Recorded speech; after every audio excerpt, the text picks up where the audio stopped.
Hello साथियों, कैसे हैं? सुयान एकेडमी में आप लोगों का एक बार फिर से स्वागत है।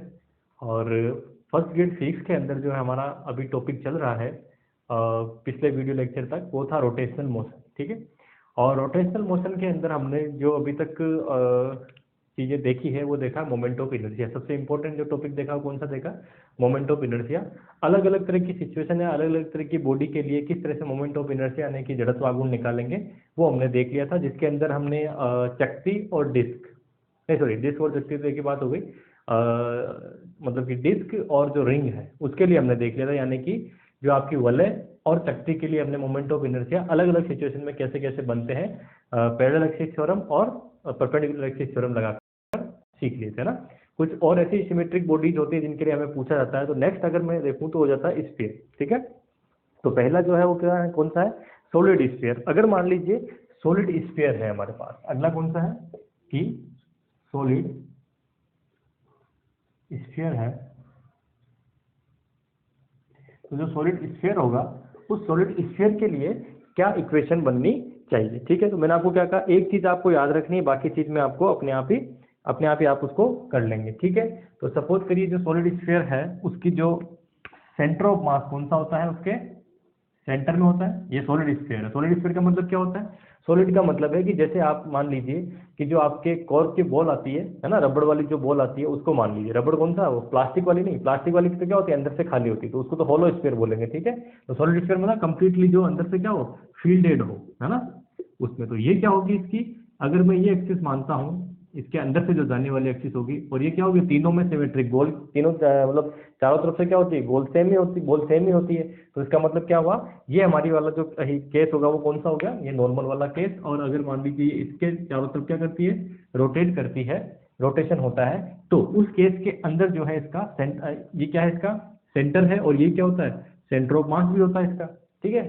तो अब इस सेंटर ऑफ मास से जाने वाली एक्सिस की के लिए अगर ये रेडियस इसकी कितनी हो गई, आर हो गई, मास इसका कितना हो गया, एम हो गया, तो उस केस में जो मोमेंट ऑफ इनर्शिया बनता है आई, फर्स्ट केस है हमारा, ये मान लीजिए पहली एक्सिस है, तो इसके लिए क्या हो जाएगा, ये हो जाएगा आई बराबर 2/5। कितना है, 2/5 एम आर स्क्वायर। देखिए हर जगह एम आर स्क्वायर तो आपको सेम मिलेगा, चाहे किसी भी इक्वेशन में चले जाओ, बस ये आगे का नंबर चेंज हो रहा है। ठीक है। तो रिंग के लिए कितना था, रिंग के लिए था फर्स्ट वाला केस है ना, उसके बाद तो सब सेम हो जाएंगे। फर्स्ट केस आपको ध्यान रखना है कि एक लंबवत एक्सिस जो उसके तल में से गुजर रही है रिंग के, ठीक है, और सेंटर ऑफ मास से गुजर रही है, उसके चारों तरफ रोटेशन होता है, उस केस में कितना था, एम आर स्क्वायर। शक्ति की बात करेंगे यानी कि डिस्क की बात करेंगे तो कितना हो जाएगा, हाफ एम आर स्क्वायर। अगर सॉलिड स्फीयर की बात करेंगे तो कितना हो जाएगा, 2/5 एम आर स्क्वायर। अब सिर्फ एक ही कंडीशन बनती है, कौन सी, कि ये जो पैरेलल एक्सिस है इसके रेस्पेक्ट में कितना होगा। ठीक है। ये कौन सी है, आई सी एम। ठीक है। ये कौन सी एक्सिस हो गई, यहाँ पे जो मोमेंट ऑफ इनर्शिया होगा कितना होगा, आई सी एम। और मुझे ये आई क्या करना है, फाइंड आउट करना है। तो ये आई फाइंड आउट करना है, तो ये मेरा कौन सा हो जाएगा, सेकंड केस। ठीक है। सेकंड केस में मुझे फाइंड आउट करना है, तो कौन सा थ्योरम लग जाएगा, पैरेलल एक्सिस थ्योरम, क्योंकि यहाँ से यहाँ तक की डिस्टेंस कितनी हो गई, ये डिस्टेंस जो है वो है आर। ठीक है। तो इस केस में कितना हो जाएगा, इस केस में हो जाएगा कि I equal to, second case के लिए है ना, I equal to I C M plus M R square. I C M कितना है, 2/5 एम आर स्क्वायर, और ये कितना है, एम आर स्क्वायर। दोनों को जोड़ दीजिए तो कितना हो गया, 7/5 एम आर स्क्वायर। इसके लिए रेडियस ऑफ ग्रेजुएशन कितनी हो जाएगी, तो यहाँ से रूट ले लेंगे तो कितना हुआ, रूट 2/5 आर। इसके लिए कितना हो जाएगा रेडियस ऑफ ग्रेजुएशन के, वो हो जाएगा रूट 7/5 आर। ठीक है। कोई दिक्कत नहीं है ना, सिंपल सा केस है। अब यही केस अगर मान लीजिए कौन सा होता, यही जो स्फीयर है हमारा, ये होलो स्फीयर नहीं, सॉरी ये सॉलिड स्फीयर नहीं, को क्या होता है, मैं फटाफट करवा रहा हूँ, आपको सिर्फ एक चीज पता रखनी है, उसके बाद आप अपने आप कर जाओगे। ठीक है। चलिए मैं होलो स्फीयर की बात कर लेता हूँ एक बार। मान लीजिए इधर मैं क्या लिखता हूँ, होलो स्फीयर।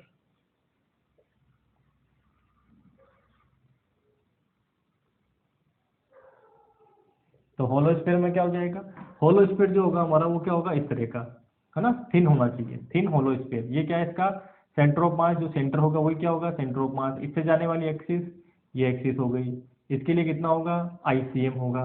ठीक है। अब ये कितना हो जाता है, तो इसके लिए जब मैं फाइंड आउट करूंगा तो ये मेरे लिए कितना आ जाता है, ये आ जाता है होलो स्फीयर के लिए 2/3। कितना आ जाता है, 2/3। ठीक है।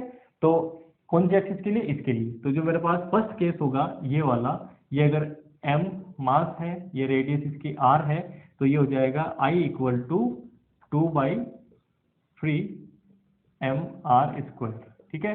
अब देखिए आप जब 12th की बुक्स में जाएंगे ना, जब एनसीईआरटी इनमें आपको क्या है, इसका फाइंड आउट करना बताया कि अपन जो नॉर्मल जो मैंने केस बताया था ना, क्योंकि ये क्या है, ये जो केस है ये कौन सा केस है, ये केस वो होता है जिसमें जो आपका मास है वो कंटिन्यूस डिस्ट्रीब्यूशन है। तो r² dm वाला जो इंटीग्रल करके उससे निकालते हैं, उससे ये सारी इक्वेशन, फर्स्ट वाली इक्वेशन निकाली हुई है। अब मैं आपको वो नहीं पढ़ा रहा, क्योंकि वो आपका बोर्ड का एग्जाम नहीं है, हमारा यह क्या है, हमें सिर्फ कंपटीशन एग्जाम क्लियर करना है। तो उसके अंदर हमें ये चीज़ पता होनी चाहिए, देन उसके बाद हम सारी चीज़ें आगे निकालें। क्योंकि देखो होगा क्या, आपको जो क्वेश्चन दिया जाएगा वो डायरेक्ट नहीं दिया जाएगा, आपको ये नहीं पूछेंगे कि होलो स्फीयर की वजह से कितना है या उसकी वजह से कितना है। ठीक है, आपको एक क्या कंपोजिट फंक्शन, एक पूरा वो सिस्टम बना के देंगे। अब आप इसकी फाइंड आउट कीजिए, जैसे मैं भी एक क्वेश्चन लूंगा आगे, क्योंकि जब हमें ये पता होंगे तभी तो हम आगे निकाल पाएंगे। ठीक है, तो इस तरह से है ना।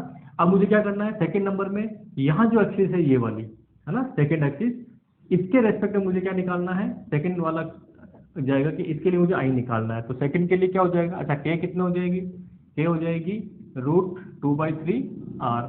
ठीक है, सेकंड के लिए क्या हो जाएगा, आई बराबर, क्योंकि ये क्या है, इसके पैरेलल है, ये रेडियस कितनी हो गई, डिस्टेंस कितनी हो गई, r हो गई। ठीक है, तो कितना हो जाएगा, ICM कितना है, 2/3 mr² प्लस फिर कितना हो जाएगा, m इंटू बीच के डिस्टेंस का स्क्वायर, तो ये हो गया r²।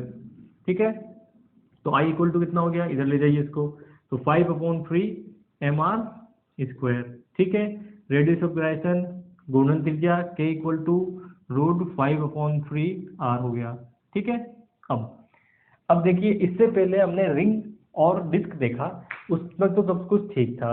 अब यहाँ स्फीयर में कई बार कंफ्यूजन हो जाता है, हमें पता होता है जब हम पढ़ते हैं ना, जब अपनी किताब खोल के पढ़ते हैं, एग्जाम देना नहीं होता, तब तो क्या होता है, हमें ये दिमाग में रटा होता है कि 2/5 और 2/3 है ना। लेकिन जैसे एग्जाम में जाते हैं तो वहाँ कन्फ्यूजन हो जाता है ना। तो कन्फ्यूजन हो जाता है, तो इस कन्फ्यूजन को दूर किया, 2/5 आएगा, 2/3 आएगा, इसको दूर कैसे करें, है ना। पहले तो ये 2/5 और 2/3 तो पता होने चाहिए। अब किसके लिए 2/3 आएगा, किसके लिए 2/5 आएगा, तो उसके अंदर आपको क्या लगानी है, अपना कॉमन सेंस लगाना, फिजिक्स लगानी है ना। कॉमन सेंस भी कौन सा, फिजिक्स वाला। कैसे लगाना, कि देखो, हम जब भी हम सेंटर ऑफ मास की बात करते हैं, सॉरी सेंटर ऑफ मास क्या, इसकी रोटेशनल मोशन के अंदर मोमेंट ऑफ इनर्शिया की, तो मोमेंट ऑफ इनर्शिया का मतलब क्या है, मोमेंट ऑफ इनर्शिया का मतलब हम लेते हैं mr² से, है ना। किससे लेते हैं, यानी कि जो मास है वो उस घूर्णन एक्सिस जो है आपकी, रोटेशनल एक्सिस है, उस रोटेशनल एक्सिस से कितना डिस्टेंस पे, जितना ज़्यादा डिस्टेंस होगा उतना इसका क्या होगा, मोमेंट ऑफ इनर्शिया ज़्यादा होगा। क्योंकि हम क्या कहते हैं, mr², r ज़्यादा होगा तो क्या होगा, मास अगर उस रोटेशन एक्सिस से दूर है तो उसका क्या रहेगा, मोमेंट ऑफ इनर्शिया ज़्यादा रहेगा। अब इस वाले केस में देखिए, दोनों का मास सेम है, mm। इसमें तो क्या हो रहा है, मास पूरे के पूरे इस स्फीयर में फैला हुआ है। जब फैला हुआ, इसका मतलब क्या है, कुछ मास इसके पास भी है, कुछ दूर है, ऐसे करते करते करते ऐसे फैला हुआ, तो इसका मतलब जो पास में मास है उसका मोमेंट ऑफ इनर्शिया क्या रहेगा, कम रहेगा, और जैसे जैसे दूर जाएंगे वैसे मोमेंट ऑफ इनर्शिया बढ़ता रहेगा। इन सबको हमने जोड़ के क्या बनाया है, 2/5 mr² बनाया है। इस वाले केस में देखो, क्या यहाँ कोई मास है क्या, इसके बीच में कोई मास नहीं, सारा का सारा मास का है, सारा का सारा मास जो है इसकी जो हमारी थिन एकदम पतली सी सतह है उसके ऊपर सारा का सारा मास है। तो इसका मतलब ये क्या है, सारा का सारा मास इस रोटेशन एक्सिस या इस पॉइंट से क्या है, दूर है। जब इस पॉइंट से रोटेशन एक्सिस से दूर है, इसका मतलब इसका क्या होना चाहिए, इसका जो मोमेंट ऑफ इनर्शिया है वो ज्यादा होना चाहिए, इसका मोमेंट ऑफ इनर्शिया क्या होना चाहिए, कम होना चाहिए। तो आप देख लीजिए, mr² तो सेम है, इसमें कितना 2/5, यानी कि ये कितना है, 2/5 टाइम है, और वो कितना है 2/3 टाइम है। तो ज्यादा कौन सा हुआ, 2/3 ज्यादा होगा, 2/5 ज्यादा होगा, तो 2/3 ज्यादा होगा, तो उसका मोमेंट ऑफ इनर्शिया क्या आना चाहिए, ज्यादा आना चाहिए, इसका मोमेंट ऑफ इनर्शिया क्या आना चाहिए, कम आना चाहिए अपने हिसाब से। तो अब कंफ्यूजन दूर होना कि जैसे ही थिन आ जाए, तो थिन आ जाए तो 2/5 आएगा, 2/3 आएगा। थिन का मतलब मास दूर है तो क्या आना चाहिए, ज्यादा आना चाहिए, ज्यादा कौन सा है 2/3, तो वो आंसर हो जाएगा। फिर सॉलिड है, इसका मतलब क्या है, मास पास में सिचुएटेड है कुछ, तो इसका मतलब उसका मोमेंट ऑफ इनर्शिया कम आना चाहिए, कम कौन सा है 2/5 कम है। तो ये अगर आपको पता रह जाएगा तो अगले अपने आप ही सोल्व हो जाएंगे, फिर तो कोई दिक्कत ही नहीं है। ठीक है, तो दो इक्वेशन ध्यान में रखेंगे, 2/5 और 2/3, है ना। तो 2/3 किसके लिए आएगा, थिन के लिए, 2/5 होलो स्फीयर के लिए, थिन होलो स्फीयर के लिए, और 2/5 किसके आएगा, सॉलिड स्फीयर के लिए। ठीक है, चलिए नेक्स्ट जो मैं लूंगा वो लूंगा कौन सा, रोड, है ना। थिन एक रोड है, उस रोड के लिए क्या इक्वेशन बनेगी उसकी बात हम यहाँ पे करेंगे।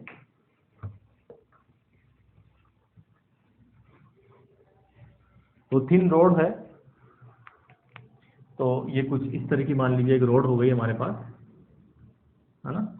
थिन रोड है, जिसकी लेंथ कितनी है, लेंथ है l और इसका मास कितना है m, तो इसका सेंटर ऑफ मास कहाँ होगा, यहाँ कहीं इसका सेंटर ऑफ मास होगा। यहाँ सेंटर ऑफ मास होगा तो इससे निकलने वाली एक्सिस कौन सी हो गई, ये, इससे निकलने वाली एक्सिस ये, इसके चारों तरफ क्या कर रहा है, रोटेट। जब इसके चारों तरफ रोटेट कर रहा है तो इसका जो अपने आई निकालना हमें, ठीक है, आई जो निकालेंगे जिसे आई सी एम कहेंगे क्योंकि सेंटर ऑफ मास से ये निकल रही है, तो जो आई सी एम होगा इसका, वो आई सी एम कितना हो जाएगा, तो वो हो जाएगा एम एल स्क्वायर बाई 12। ये ध्यान रखेंगे कितना होगा, एम एल स्क्वायर बाई 12, ठीक है। तो अगला हमारे पास क्या है, थिन रोड, ठीक है। तो थिन रोड के लिए क्या हो जाएगा, फर्स्ट केस, फर्स्ट केस कौन सा ले रहे हैं, ये हमारा फर्स्ट केस है। फर्स्ट केस के अंदर जो इसका निकलेगा सेंटर ऑफ मास, जिसे हम आईसीएम भी कह रहे हैं, आईसीएम कितना हो जाएगा, वो हो जाएगा मेरा एम एल स्क्वायर बाई 12। बस ये दिमाग में रखिए, ये दिमाग में रखेंगे तो आगे आप अपने आप ही सॉल्व कर लेंगे, ठीक है। मैं सॉल्यूशन नहीं करवा रहा हूँ कैसे निकालते हैं, ठीक है। आपको हर एक इक्वेशन, हर एक कंडीशन के लिए एक याद करना है, सेंटर ऑफ मास से निकलने वाला, उसके बाद सारी की सारी चीजें मैं आपको अपने आप ही समझा दूंगा, ठीक है। चलिए नेक्स्ट सेकंड केस। अच्छा, यहाँ पे अगर रेडियस ऑफ ग्लाइशन देखेंगे तो फिर से कितना हो जाएगा, ये हो जाएगा एल अपॉन रूट 12, ठीक है। सेकंड केस, सेकंड केस कौन सा हो सकता है, सेकंड केस हो सकता है ये वाला, यानी कि अगर मान लीजिए जो रोड है उसका एक एज यानी कि सिरा जो है वो यहाँ पे इसके साथ टच है, ऐसे रोटेशन हो रहा है, ठीक है। पहला रोटेशन कौन सा है, पहला रोटेशन है इस तरह का, ठीक है। तो कौन सा आया, एम एल स्क्वायर बाई 12। दूसरा कौन सा है, अब ये एक्सिस यहाँ होगी तो इस तरह से रोटेट हो रहा है, जैसे कोई दरवाजा रोटेट होता है ना, उसमें जो एंगल होती है वो रोटेट होती है उस तरह से। उस केस में कितना होगा, तो उस केस में जो है वो कितना हो जाएगा, आई, यानी कि ये कितना है, आई, ये हमारा सेकंड केस है, ठीक है। यहाँ से यहाँ तक की डिस्टेंस कितनी हो गई है, एल बाई 2, क्योंकि टोटल लेंथ कितनी थी एल, तो ये कितनी हो गई, एल बाई 2 हो गई, ठीक है। तो ये कितना हो जाएगा, आई बराबर, यहाँ से देखेंगे तो I C M plus M L by 2 का स्क्वायर, तो एल स्क्वायर बाई 4, ठीक है। तो यहाँ से अब देखिए ये कितना हो जाएगा, ये हो जाएगा M L square by 12 plus ये हो गया एम एल स्क्वायर बाई 4, है ना। एलसीएम लेंगे तो कितना आ जाएगा, एलसीएम आएगा इसका 12, ये आ जाएगा एम एल स्क्वायर, ये जाएगा 3 एम एल स्क्वायर, ठीक है। तो कुल मिला के कितना हो गया, 4 एम एल स्क्वायर, तो 4 से कैंसिल आउट होगा तो क्या हो जाएगा, एम एल स्क्वायर बाई 3, कितना आ गया, एम एल स्क्वायर बाई 3। किसके लिए, जब रोड पे कहाँ हो, रोटेशन एक्सिस इसके एंड पे हो, किसी एक एंड पे हो तो कितना हो जाएगा, एम एल स्क्वायर बाई 3। तो यहाँ से अगर के निकालेंगे इस केस के लिए तो कितनी आ जाएगी, वो आ जाएगी एल अपॉन रूट 3, ठीक है। अब फिर से देख लो, याद रखने का तरीका, फिर यहाँ पे भी कई बार कंफ्यूज है, एम एल स्क्वायर बाई 12 था या एम एल स्क्वायर बाई 3 था, ये एग्जाम में रहता है तो याद होता है, जब आप पेज पलटते हैं तब तो फटाफट दिमाग, हाँ 12 ये 3 है। लेकिन फिर से कैसे दिमाग में रखना है कि अगर मैं इस एक्सिस की तरफ देखूं तो इसका मतलब क्या है, इस एक्सिस से मास जो है वो पास में है, ये दो मास पास में, फिर ऐसे दूर चलते चलते चलते कि कहाँ तक सिचुएटेड है, एल बाई 2 तक सिचुएटेड है। इस वाली में देखूं तो क्या है, मास जो है वो कहाँ से, 0 से लेकर कहाँ तक जा रहा है, एल तक मास सिचुएटेड है। मतलब इसके पास से एक्सिस में देखो तो ये वाला जो मास है यहाँ तक तो है एल बाई 2, उसके बाद एल तक सिचुएटेड है, दूर है, तो जितना दूर होगा उसका क्या होगा, ज्यादा होगा मोमेंट ऑफ इनर्शिया। तो एम एल स्क्वायर बाई 12 ज्यादा है या एम एल स्क्वायर बाई 3 ज्यादा है, तो एम एल स्क्वायर बाई 3 ज्यादा है, तो इसका मतलब इसके लिए ज्यादा आना चाहिए, तो एम एल स्क्वायर बाई 3 आ जाएगा इसके लिए, ठीक है। तो ये मैं इसलिए आपको चीजें सारे कई बार कंफ्यूजन दूर करने के लिए बता रहा हूँ, ताकि आपको कंसेप्ट क्लियर रहे सारी चीजों का, है ना। कंसेप्ट क्लियर रहेगा तो कंफ्यूज नहीं होंगे, वरना क्या होता है, मैक्सिमम टाइम ये होता है कि हम कंफ्यूजन में लास्ट में एम एल स्क्वायर बाई 12 और 3 के अंदर कोई एक तुक्का लगा के आ जाते हैं, ठीक है। तो 50-50 चांस है, कई बार सही हो जाता है, कई बार गलत, फिर आप अरे यार ये तो मुझे पता था लेकिन थोड़ी सी मिस्टेक हो गई यार, मैंने तो ये समझ लिया, है ना। तो वो समझना नहीं है, अगर आपके पास फिजिक्स का कंसेप्ट क्लियर है ना तो तुक्का भी आपका सही जाएगा, ठीक है। या फिर आपका कंफ्यूजन है ना, वो कंफ्यूजन भी आप 2 कंफ्यूजन में से एक पे जाएंगे तो हमेशा सही निकलेगा कंफ्यूजन, ठीक है। तो हमें इस तरह से थोड़ा सा इसका ध्यान रखना है, ठीक है। रोड का हो गया, रोड के बाद क्या है, सिलेंडर बचता है ना, रोड का समझ में आ गया, एम एल स्क्वायर बाई 12, और दूसरा क्या है, ये वाला, ठीक है। अब सिलेंडर का निकालने के लिए बना, उसको याद करने की जरूरत नहीं है, उसका मैं आपको अच्छे से बता दूंगा, क्योंकि सिलेंडर क्या है, या तो रिंग से बनेगा, अगर मान लीजिए होलो सिलेंडर है बीच में से खाली है तो किससे बनेगा, बहुत सारी रिंग को एक साथ रखेंगे तो बनेगा। और अगर मान लीजिए वो सिलेंडर नॉर्मल थिक सिलेंडर है, ठीक है, तो उस केस में क्या होगा, या सॉलिड सिलेंडर, उस केस में क्या होगा, उस केस के अंदर जो है आपका जो सिलेंडर बनता है वो किससे बनता है, एक के ऊपर आप डिस्क जो है वो रख देते हैं, यानी चक्की रख देते हैं तो सिलेंडर बनता है, ठीक है। तो चलिए स्टार्ट करते हैं। नेक्स्ट हमारे पास क्या होगा, अगला मैं अगर बात करूं तो पहले कौन सा है उसी के अकॉर्डिंग चलते हैं अपन। पहला है थिन होलो सिलेंडर, है ना, कौन सा है, होलो सिलेंडर है पहला, थिन होलो सिलेंडर,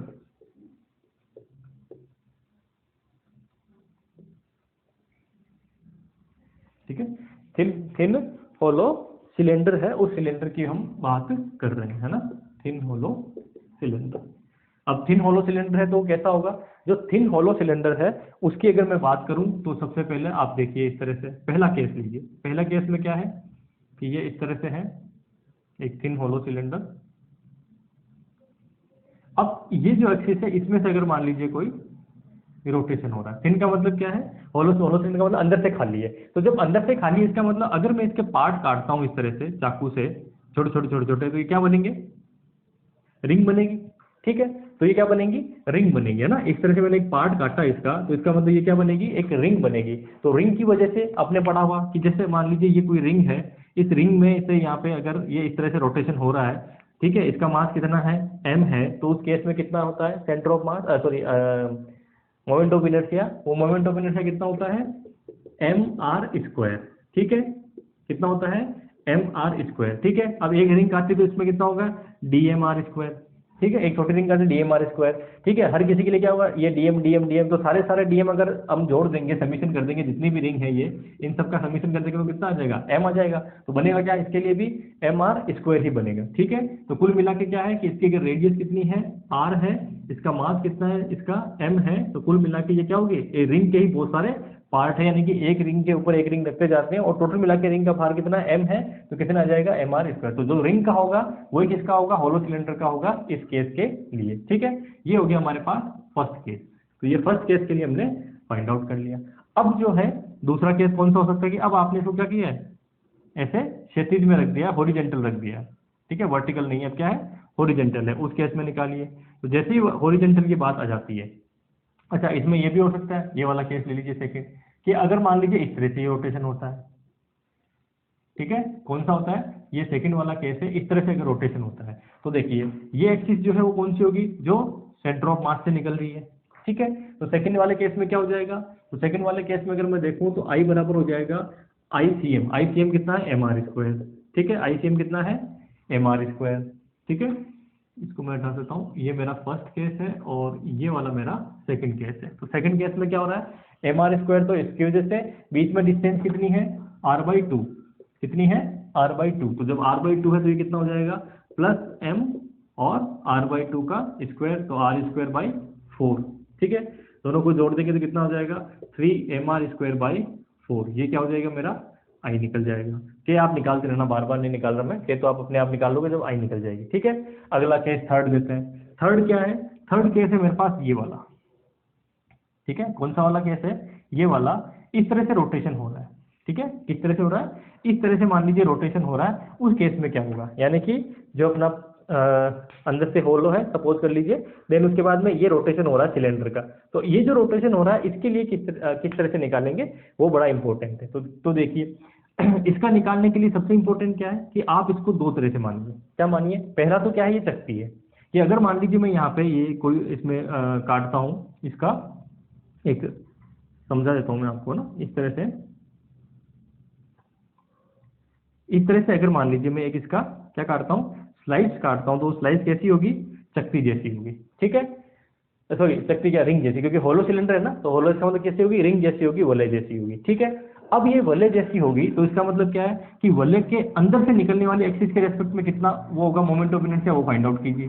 वो हमने फाइंड आउट पहले कर रखा है, कितना आया था, कि वलय के सेंटर में से गुजरने वाली में कितना था, mr², और वलय के अंदर से गुजरने वाली एक्सिस के लिए कितना था, mr²/2, याद है ना आपको, क्योंकि देखो ये दोनों एक्सिस जो अंदर से उसके तल में है उसकी बात हम करेंगे, क्योंकि यहाँ से अगर मैं वलय काटूंगा तो इसका मतलब वो क्या है, उस तल के अंदर है, ठीक है, उस वलय के जो प्लेन है उस प्लेन के अंदर है, तो प्लेन के अंदर वाले के लिए कितना हो गया, प्लेन के अंदर वाले के लिए हो जाता है mr²/2। पीछे देख लीजिए आप, पिछली वाली क्लास में आपने लिखा होगा नोट्स में, तो कितना आता है, mr²/2 आता है। अब हमने क्या किया है, इस वलय को, अब सिलेंडर कैसे बनेगा, इस वलय को अगर मान लीजिए हम ऐसे अरेंज कर देते हैं, कितनी लंबाई में, ये मान लीजिए सिलेंडर की लंबाई कितनी है, L लंबाई है, सिलेंडर की लंबाई कितनी है, L है, और इसकी जो रेडियस है वो कितनी है, R है, उस केस की हम बात कर रहे हैं, ठीक है।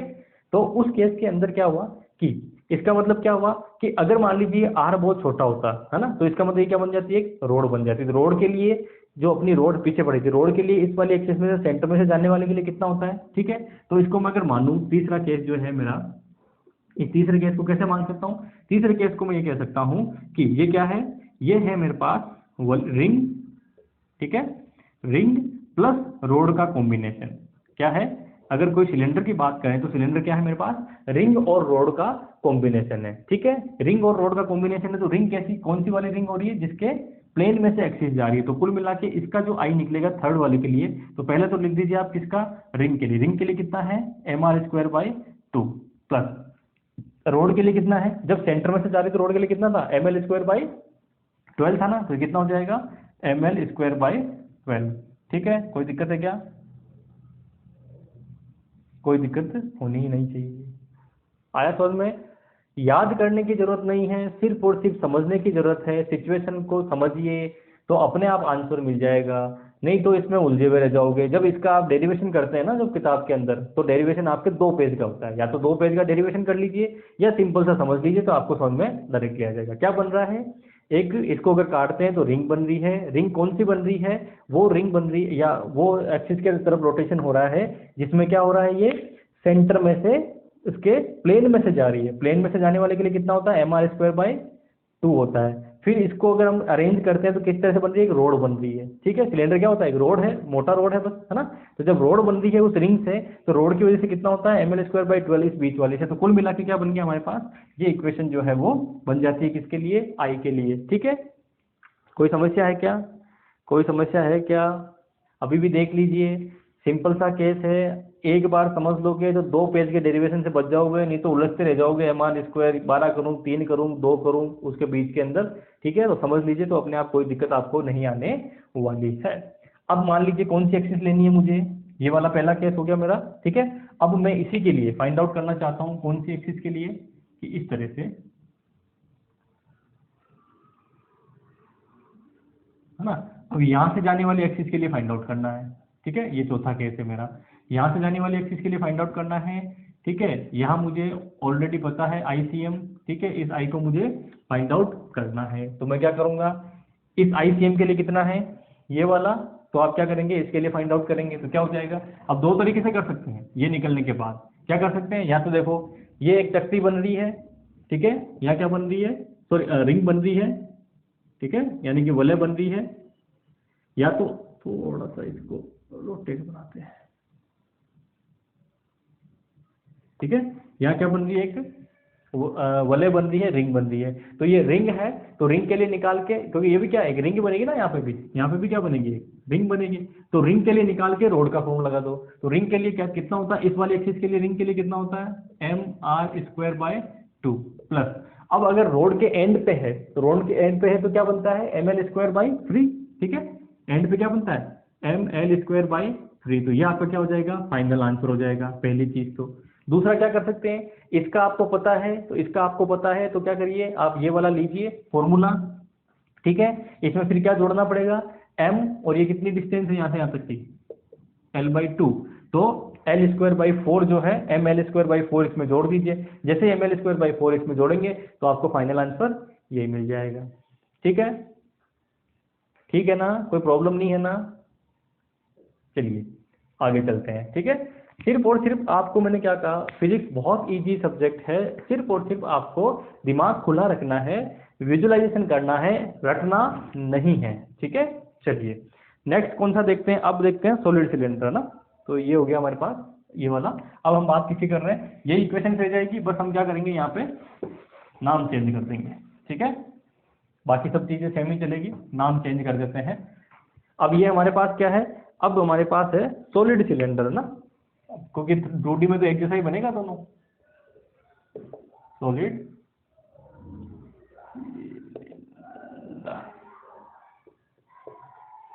अब सॉलिड जो सिलेंडर है, उस सॉलिड सिलेंडर के केस में क्या हो रहा है, सॉलिड सिलेंडर के केस में ये है कि अब आपके पास ये जो हमारी सिचुएशन थी, इसके अंदर क्या है, अंदर भी मास भरा हुआ है, कंप्लीटली फुल डेड है मास, है ना। पहले क्या था, बीच में से खाली था, तो वो थिन सिलेंडर था हमारा, होलो सिलेंडर। अब ये कौन सा है, तो अब इसका मतलब जब इसको मैं काटता हूँ, यानी कि इस वाले भाग को, तो इसका मतलब ये क्या बनेगी, इस तरह से पूरी की पूरी एक चकती बनेगी, है ना। हिंदी में क्या कहेंगे, चकती, और इंग्लिश में कहेंगे तो क्या बनेगी, डिस्क बनेगी। क्या बनेगी, डिस्क। पहले क्या बन रही थी, रिंग, अब ये क्या बन रही है, डिस्क बन रही है। ठीक है, जब डिस्क बन रही है तो उस केस की अगर मैं बात करूं तो डिस्क के बीच में से निकलने वाली एक्सिस जो है, डिस्क के बीच में से परपेंडिकुलर निकलने वाली एक्सिस है, उसके लिए कितना था, वही सेम इसके लिए हो जाएगा। कितना हो जाएगा कि I equal to first case में हो जाएगा M R square by two, यही था डिस्क के लिए। देख लीजिए पेज पलट के, M R square by two था।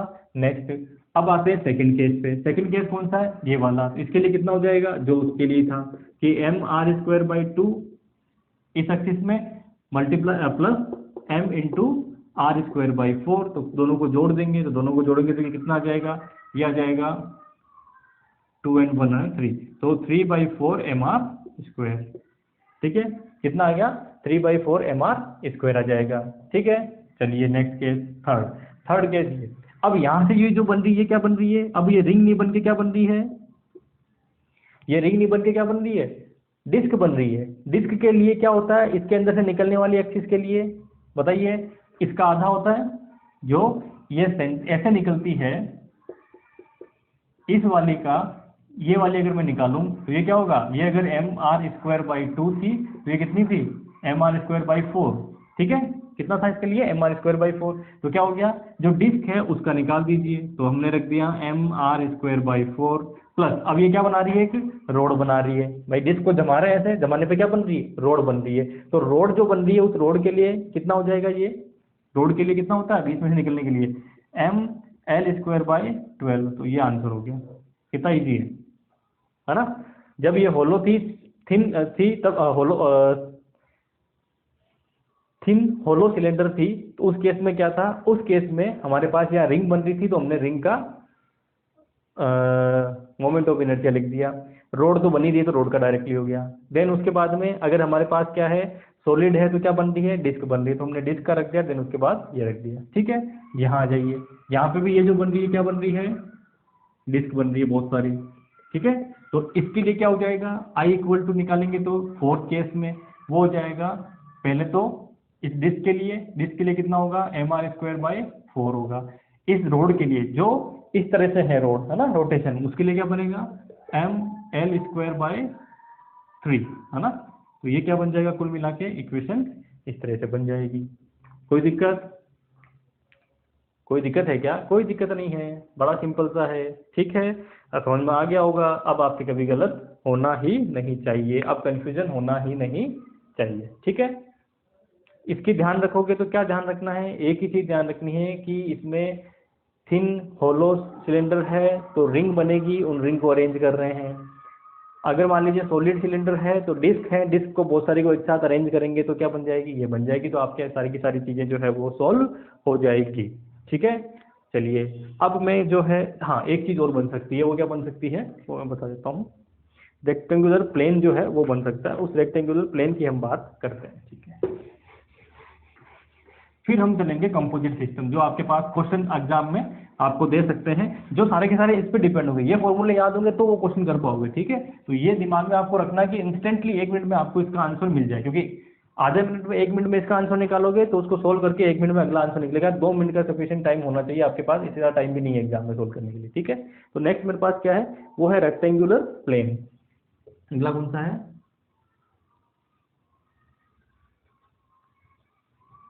Rectangular plane. तो रेक्टेंगुलर प्लेन का मतलब क्या हुआ, कुछ इस तरह का है प्लेन, है ना।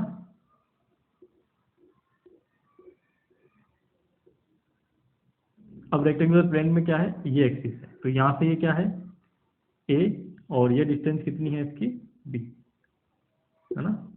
ए और बी जो इसकी क्या होंगे, लंबाई और चौड़ाई होगी। ठीक है, तो इसकी जो लेंथ और ब्रेथ होगी, तो उस केस कितनी है, ए और बी है। तो इसमें से जाने वाली एक्सिस के लिए मुझे फाइंड आउट करना है, किसमें से जाने वाली, इसमें से जाने वाली एक्सिस के लिए मुझे फाइंड आउट करना है। तो कितना होगा, है ना, कौन सी एक्सिस होगी, सेंटर ऑफ मास कहाँ होगा इसका, ये यहाँ होगा।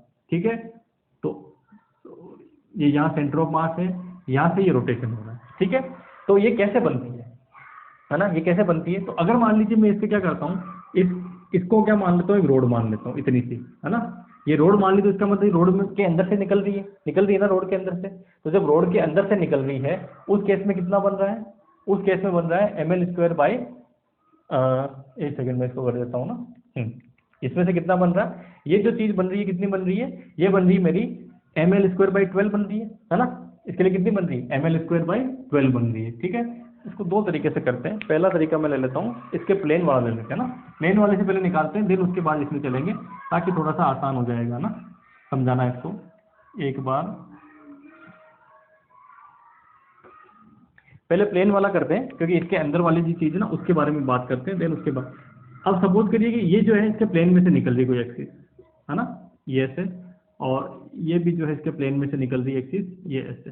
ठीक है, तीसरी एक्सिस जो मैं बना रहा हूँ वो बना रहा हूँ इसके परपेंडिकुलर में। ठीक है, इसको जेड कह देते हैं, इसको एक्स कह देते हैं, इसको वाई कह देते हैं। ठीक है, तो देखिए अब मान लीजिए मुझे निकालना है किसके लिए, कि इसके प्लेन में से निकलने वाली एक्सिस कौन सी है, एक्स एक्सिस के लिए निकालना मुझे।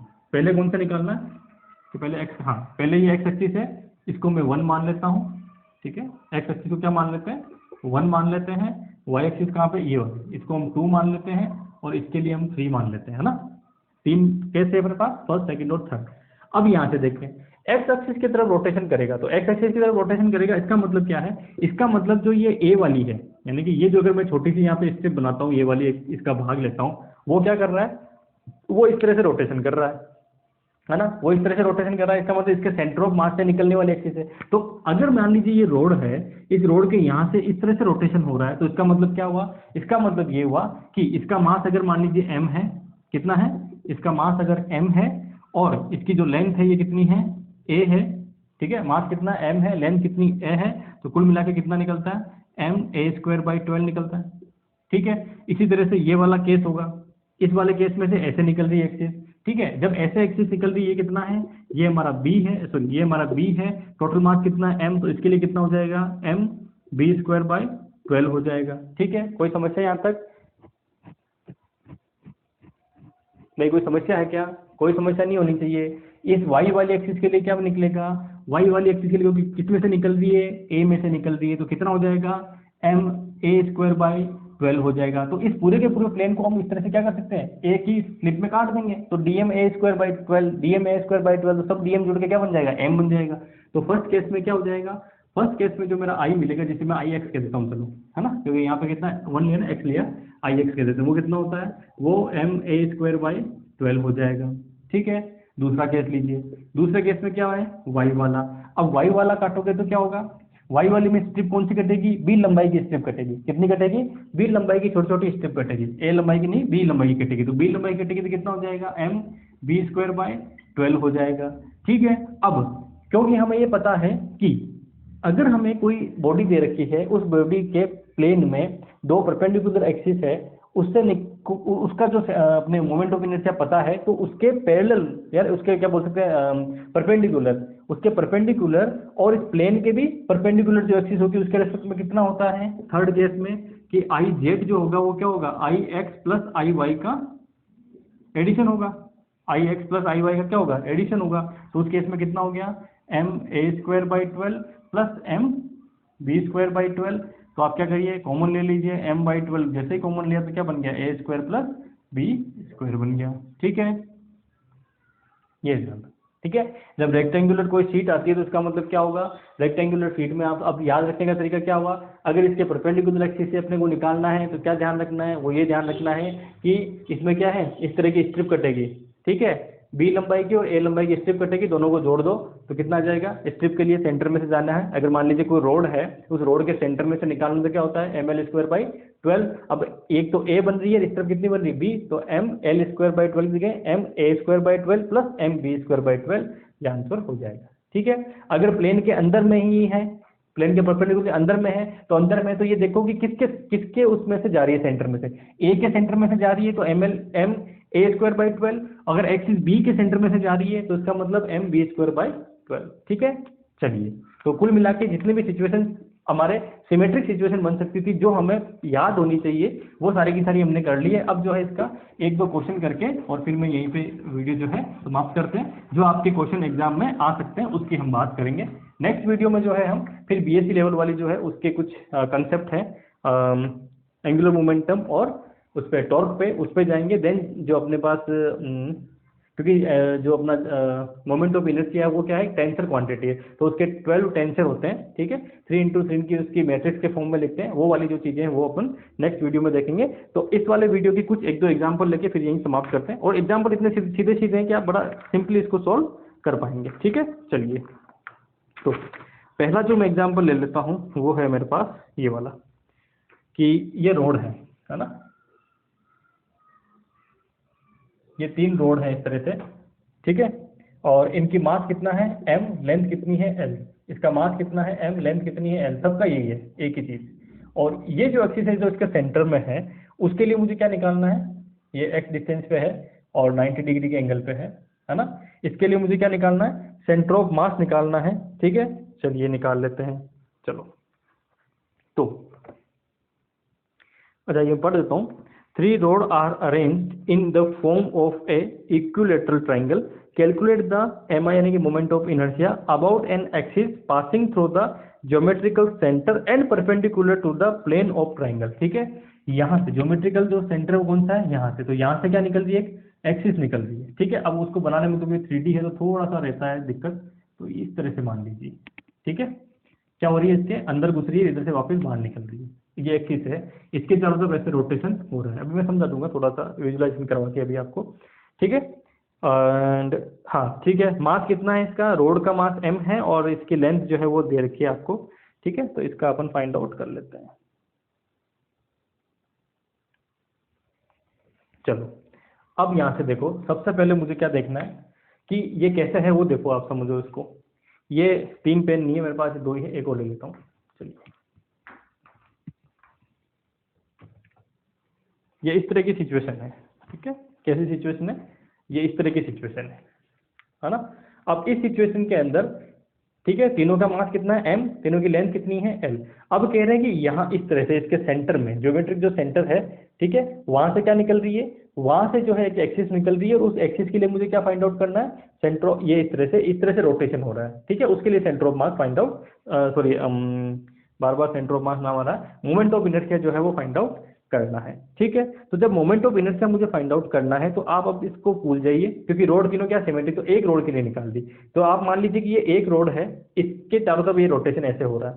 तो ये रोड पे अगर मैं देखूं तो सबसे पहले मुझे यहाँ जाना पड़ेगा, क्योंकि मुझे अगर कोई रोड से बाहर जाके कोई एक्सिस ले रखे हैं तो मुझे क्या चाहिए, पहले सेंटर ऑफ मास से निकलने वाले एक्सिस के रेस्पेक्ट में पता होना चाहिए। तो अगर मैं मान लीजिए ऐसे जाता हूँ तो इसके सेंटर ऑफ मास में जाने वाली एक्सिस, तो इसका मतलब क्या है, सेंटर ऑफ मास से जाने वाली एक्सिस मैं सिंगल एक्सिस का बना रहा हूँ, है ना।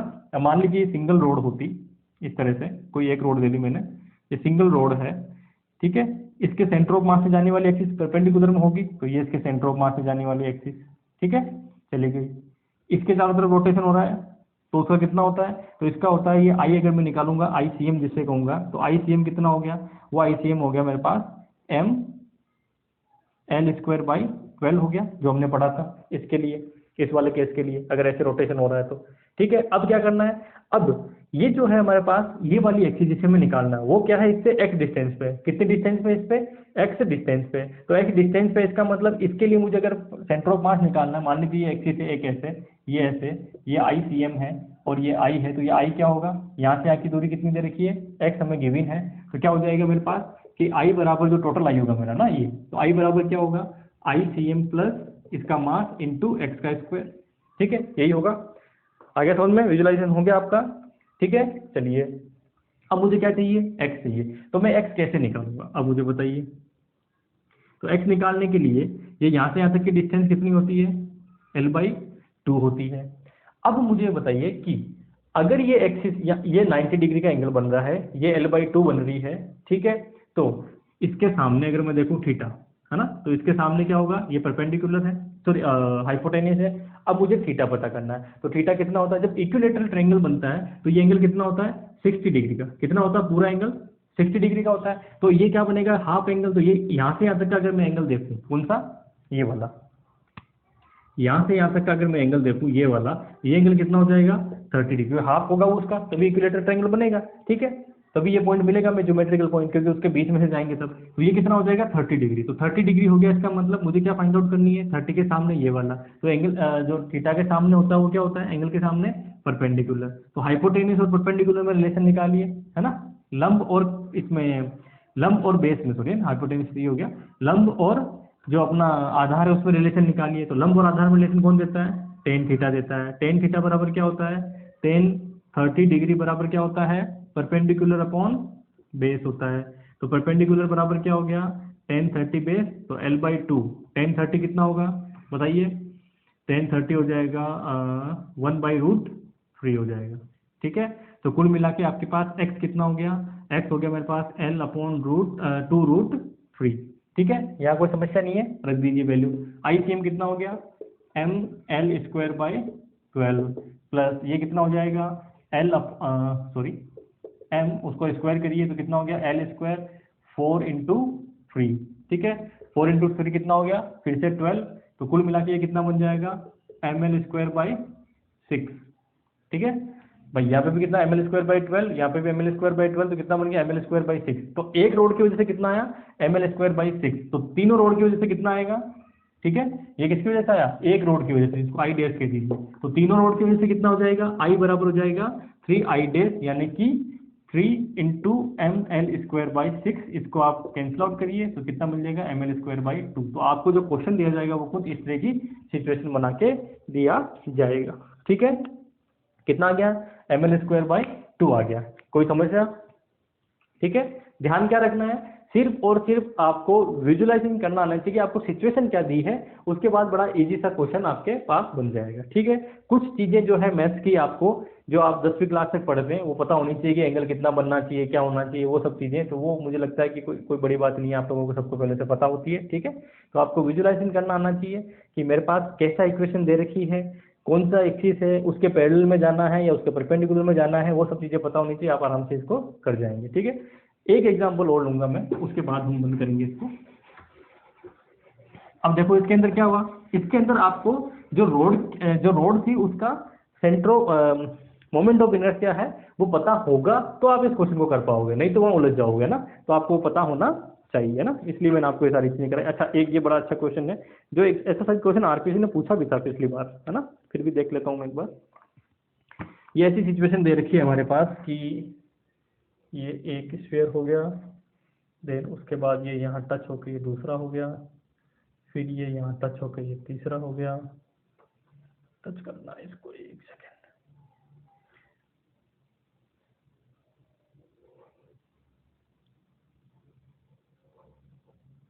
समझ रहा ना, थोड़ा सिमेट्रिक नहीं बन रहा पर कोई बात नहीं, समझदार हो आप लोग। ये इस तरह के जो है 3 स्फीयर दे रखे हैं हमें,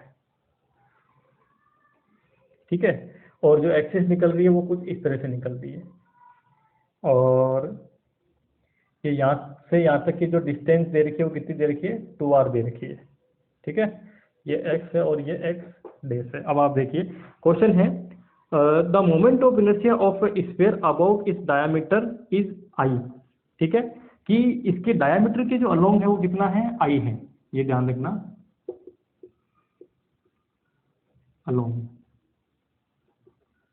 अलोंग डायमीटर हमें गिवन है, क्या गिवन है, i मोमेंट ऑफ इनर्शिया है। For each sphere are arrange as show in figure, find the moment of inertia of the system about the axis x axis, radius of each sphere is 2r, ठीक है। ये हमें radius of each sphere दे रखा है, वो कितना है 2r दे रखी है, ठीक है। चलिए अब मुझे क्या पता करना है इसके अंदर, कि मुझे i गिवन है, वो कौन सा गिवन है, सिंगल अगर स्फीयर है, अगर एक सिंगल स्फीयर है और उसके क्या है डायमीटर के अलोंग जो है वो कितना है, i है, ठीक है। तो जब सिंगल स्फीयर का अगर रेडियस कितनी मालूम है, रेडियस कितनी दे रखी है 2r दे रखी है, तो ये i कितना होगा, ये i जो होता है वो कितना हो जाएगा।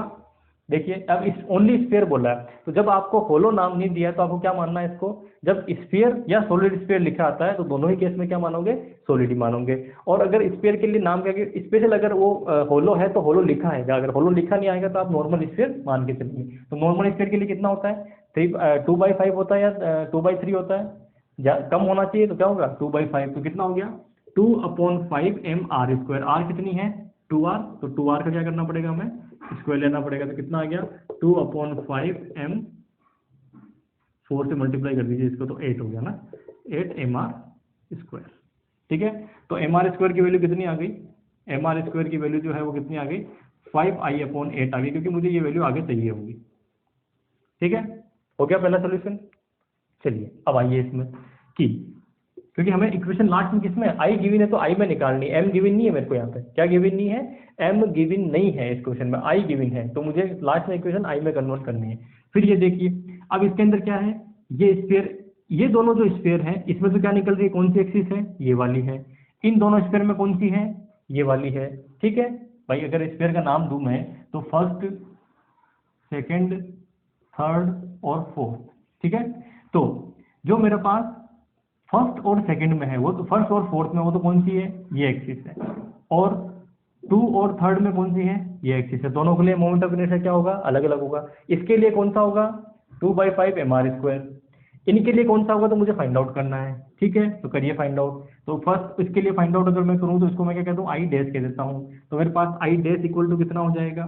ठीक है, आई डैश इक्वल टू जो है इसके लिए फॉर्मूला लगाऊंगा तो क्या हो जाएगा, इसके रेस्पेक्ट में, इसके रेस्पेक्ट में कितना है 8/5mr² प्लस यहाँ कितना हो जाएगा, यहाँ हो जाएगा m इंटू ये कितना 2r है ना, तो 2r का स्क्वायर करेंगे तो कितना हो जाएगा 4r², तो इसको जोड़ दो तो कितना आ जाएगा, 5 × 4 कितना हुआ, 5 × 4 20, तो ये हो गया 28/5mr²। ये किसकी वजह से आया है, ये आया आई डैश की वजह से। अब ये किसके लिए है, सिंगल एक स्पेयर के लिए, तो टोटल कितना हो जाएगा, अभी निकालते हैं सब चीजें ना, तो मैंने दोनों चीज निकाल दी। अब मुझे क्या निकालना, आई टोटल, आई टोटल। टोटल क्या होगा कि ये जो है ये भी 2 टाइम्स होगा, 2 टाइम्स किसके होगा, आई के, जो मेरे पास वो है 2 टाइम्स किसके होगा, आई के। ठीक है, नेक्स्ट प्लस में आगे देखिए ये वाला केस 2 टाइम्स किसके होगा, आई डैश के होगा। ठीक है, तो सारी वैल्यू यहाँ पे रख दीजिए, रख देते हैं चलो सारी वैल्यू, तो ये कितना हो जाएगा 2 टाइम्स ऑफ 8/5mr²। ठीक है, प्लस 2 टाइम्स ऑफ 28/5mr², तो ये कुल मिला के 16/5 प्लस 28 को 2 से गुना करेंगे तो 56/5 कितना हो गया mr²। तो दोनों को जोड़ देंगे तो 6 और 6 12, 5 और 1 6 और 1 7 डिवाइडेड बाय 5 mr²। इक्वेशन किस में आनी चाहिए, आई में, तो आई टोटल कितना हो जाएगा 72/5 इंटू mr² की वैल्यू कितनी है 5/8i। ठीक है, 8 से ये कैंसिल आउट होगा, कितनी बार जाएगा 8 नंबर ना, 9 बार, 5 से कैंसिल आउट होगा, कैंसिल हो गया, तो कुल मिला के कितना आया, आई जो टोटल आएगा वो कितना आएगा 9i के इक्वल आ जाएगा। यानी कि इस वाले केस के लिए जो मैं आई की फॉर्म में अगर इक्वेशन निकालूं तो कितना आ जाएगा, वो आ जाएगा मेरे पास 9i आ जाएगा। ठीक है, कोई समस्या है ना। तो इस तरह का जब क्वेश्चन आता है तो आपको थोड़ा सा दिमाग खुला रख के क्वेश्चन करना है कि कौन सी एक्सिस के रेस्पेक्ट में कौन सा है भाई, चौथा और जो आपके पास, मैंने गलत लिख दिया क्या, हाँ गलत लिख दिया, एक सेकंड है ना, ये गलती हो गई ना, ये किसके रेस्पेक्ट में है, पहला और चौथा है ना, उल्टा लिख दीजिए, ये पहला और चौथा, क्योंकि इसके सेंटर में से जा रही है, तो ये कौन सी एक्सिस, ये वाली है, और ये कौन सी है, दूसरी और तीसरी। ये मेरे साथ कई बार दिक्कत हो जाती है कि मेरे दिमाग में कुछ और चलता रहता है और मैं लिख कुछ और देता हूँ। ठीक है, जब हम एक्स्ट्रा चलते हैं ना आगे तब। ठीक है, तो ये क्या है, दूसरी और तीसरी के लिए हमने आई डैश निकाली, वो ये वाली है। ठीक है, और पहली और चौथी के लिए जो हमने निकाला यानी कि सेंटर में से गुजर रहा है ना, उसके लिए कौन सी है, जो आई हमें गिवन है वो हो जाएगी। ठीक है, चलिए फिर आज के लिए इतना ही काफ़ी है मेरे हिसाब से। आप ऐसी सिचुएशन बनाते रहिए खुद और करते रहिए। अब आप क्या कर सकते हैं, बहुत सारी सिचुएशन बना सकते हैं अपने हिसाब से। आप क्या करिए, ये एक डिस्क लीजिए, ठीक है, और ये एक रिंग लीजिए, क्या लीजिए, रिंग, और इस एक्सिस के लिए निकाल के देखिए, फिर चेंज कर दीजिए। क्या चेंज कर दीजिए, ये आपकी डिस्क जो है वो ऐसे पड़ी है। ठीक है, डिस्क कैसे पड़ी है, डिस्क तो ऐसे पड़ी है, रिंग कैसे पड़ी है, ऐसे पड़ी है, यानी कि ये तो परपेंडिकुलर, ये पैरेलल, यहाँ एक्सिस जा रही है। अब इसके लिए रोटेशन निकालिए, कुछ भी सिचुएशन जो आपको लगती है वो बनाइए, उसके लिए मोमेंट ऑफ इनर्शिया निकालिए, ताकि आपको क्या होगा, अपने हिसाब से बनाओ क्वेश्चन, अपने हिसाब से सॉल्यूशन करो, कोई प्रॉब्लम नहीं होगी, आंसर आपका एग्जैक्टली सही आएगा अगर आप क्या करते हैं, कंसेप्ट सही लगाते हैं तो। ठीक है, तो आज के लिए इतना ही काफ़ी है। आई होप आप सब लोगों ने बड़ा एंजॉय किया होगा। ठीक है, और ये जो चीज़ें हैं ये आपके एग्जाम में एक क्वेश्चन 100% यहाँ से पड़ेगा, और ये ऐसा क्वेश्चन होता है जो अगर समझ में जिसको आ रखा होता है, मतलब जो आगे बढ़ने वाली चीज़ें होती है ना कि भाई ये हाँ जिन क्वेश्चन से हमारा सिलेक्शन होता है ये वही क्वेश्चन है, क्योंकि पीछे वाले काइनेमेटिक्स में जाओगे या उससे पीछे जाओगे तो क्या है, लगभग लगभग क्वेश्चन लगभग सब बिठा लेते हैं। ठीक है, तो वहां तक तो कौन सा होता है कि जब आप 200 नंबर के आसपास पहुंचते हो। ठीक है, अब 200 से आगे बढ़ने के जो नंबर होते हैं वो कौन से होते हैं, ये वाले क्वेश्चन होते हैं। ठीक है, चलिए, थैंक यू वेरी मच।